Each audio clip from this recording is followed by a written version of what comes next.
Hi, this is Ted. Today I'm going to be talking about the Seven Mountain Mandate and the transfer of wealth because these two are intimately connected.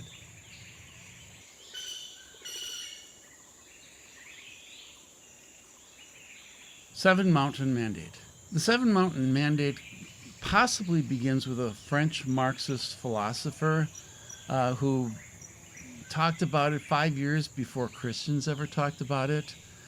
His whole concept was that there are 8 territories of capitalism that capitalism owns that need to be dealt with, that you got to get in there. You just can't take over the economy, or you just can't take over politics and expect everybody to fall in line. But you got to deal with the fact that capitalism now pretty much controls 8 different territories. And those territories line up almost identically with the 7 territories that are going to be coming out 5 years later by a couple of Christians. He wrote Ideology and Ideological State Apparatuses, and it first was published in 1970. And he claimed that no class can hold state power over a long period of time without, at the same time, exercising its hegemony, in other words, its power, its control, over and in the state ideological apparatuses, those 8 territories.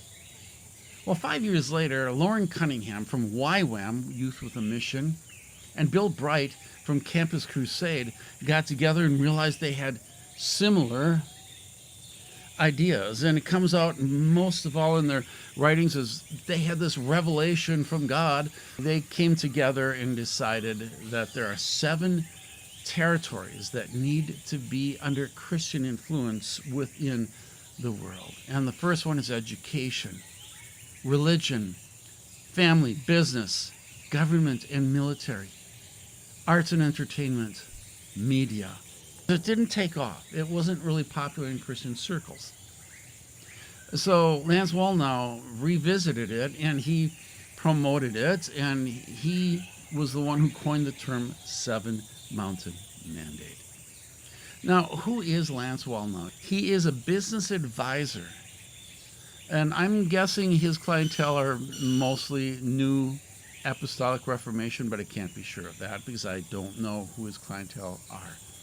He predicted Trump's win in 2016 and got a lot of notoriety for that. He has a doctorate from Phoenix University of Theology, which is a fake school, if that'll say something about him. He gets truth by praying in tongues. And he has what he considers an internal truth detector, which is very misleading. And I don't know why anybody would buy that. All right, Bible behind the Seven Mountain Mandate. First of all, Isaiah 2:2, the mountain of the Lord will be the highest of the mountains, and all the nations will stream to it. Now, these are different Bible passages that have been used to support the theory. Deuteronomy 7, 1 through 7, the kingdoms were divided and supposed to be taken over. 7 of them. They didn't get them all. Deuteronomy 28, 12 through 14, Israel was to be the head and not the tail among the nations. Wallnau likes that one in particular. Matthew 5, 13 through 14, we are to be salt and light. And C. Peter Wagner makes a big point from Matthew 28, 18 through 20, that we are to make disciples of the nations, not just the individuals in the nations, but the nations themselves. That's God's mandate for us, is to take over the world and be disciples, turn them into disciples, discipleship them. And it scares me because the type of discipleship that the New Apostolic Reformation would go to has already been tried and has failed miserably. And I don't have time to get into that, but that is the type that still continues in many churches.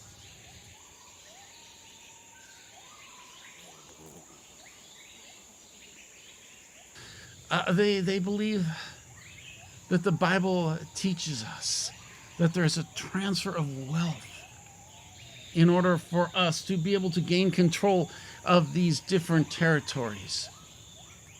And God is preparing the elect for this big transfer of wealth. This wealth will go from the wicked. It'll go from non-Christians. It'll go from wealthy people who right now own the money and the economy. And it's going to be transferred over to Christians. And not just Christians, but the elect. And who are the elect? They're definitely charismatic believers who follow the prophets. There's a transfer of wealth for them. But right now we're going through something we don't see it. That's because God is preparing us with trials, removing our sins. But awakening is coming. In fact, it's already here. And God has He's postponed it because it didn't happen when we said it would happen in 2020. So he's postponing. He's just temporarily. But in 2022, it's going to be starting to happen. You're going to see this transference of wealth coming from the nations into the Christian coffers.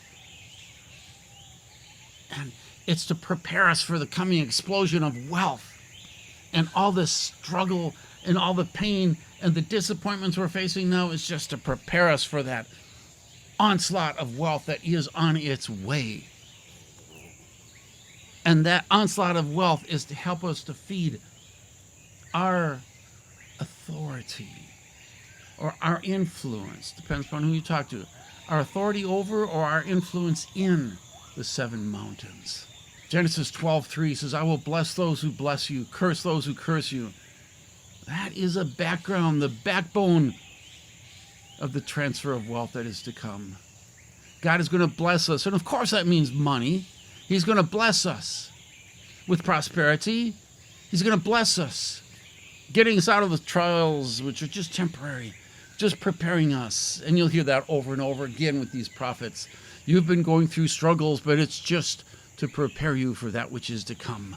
This great onslaught of wealth that is on your way.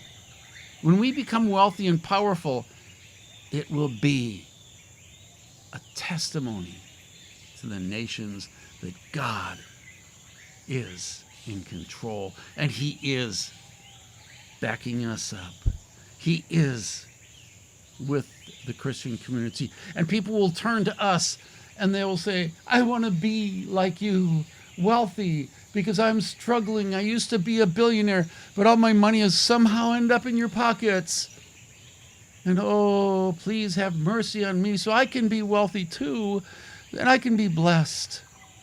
I think some people will bring this down a level within different churches, but still teach that the transfer of wealth is coming in, and it's coming in for you elect. And it's coming in for our businesses. It's coming in so that we can have influence in Hollywood, that we'll have influence in politics. We'll have influence throughout the seven mountains and the army and the services. We'll be praying before we shoot the bullets at our enemies. And we'll be protected because we will be under a cloud of prayer. And God will take care of us. There's just a lot of imagination going on here. And this is not exaggerating too much, if at all. When you listen to some of these people who are in this movement, they really believe that this is the future. I want to ask you, especially if this is your church, do they teach you the transfer of wealth? Tell me about it. Tell me, tell me all you can about it. If you've been in churches and have left that teach the transfer of wealth, tell me what you learned. What did your pastor, what did the people around you say? This is Ted. You all have a good day. Bye.